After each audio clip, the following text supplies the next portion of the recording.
Hi, my talented chefs. Welcome to Recipe Specialty, where we show you how to make a variety of recipes from eggs to exceptional. In this video, I'm going to grill up a ribeye steak. What I used to prepare this dish was a nice ribeye cut with decent fat marbling, which is technically a Delmonico cut because it doesn't have the bone attached to it still. It's well marbled and tender. I've said this many times before, but when it comes to cooking meats, I'm a simplest, and I like to stick with just good old salt and pepper because the flavors of the meat is all I'm really looking for. With that said, let's start cooking. Make sure to pat both sides dry with a paper towel to get rid of any excess moisture. Coat both sides of the steak with salt and pepper. I use the grinder mills for fresh cracked pepper, and I like to be able to control how thick or thin the salt crystals are.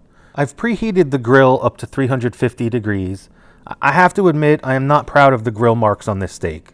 This was one of the first cooking videos I ever filmed, and I was so focused on the filming that I didn't dedicate enough brain power to a proper sear.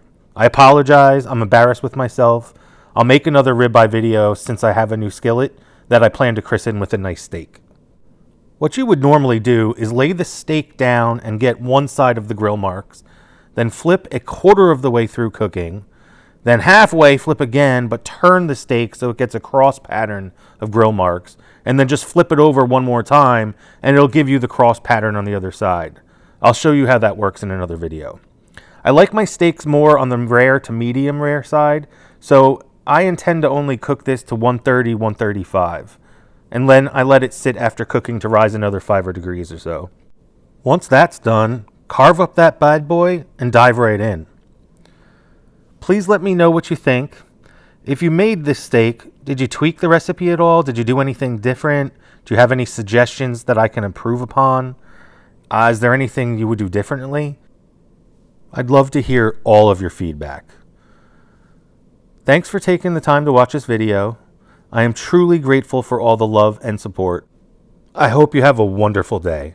Thank you. If you all liked this video, do me a huge favor, hit that like button, subscribe, check out the website. Ultimately, let's eat!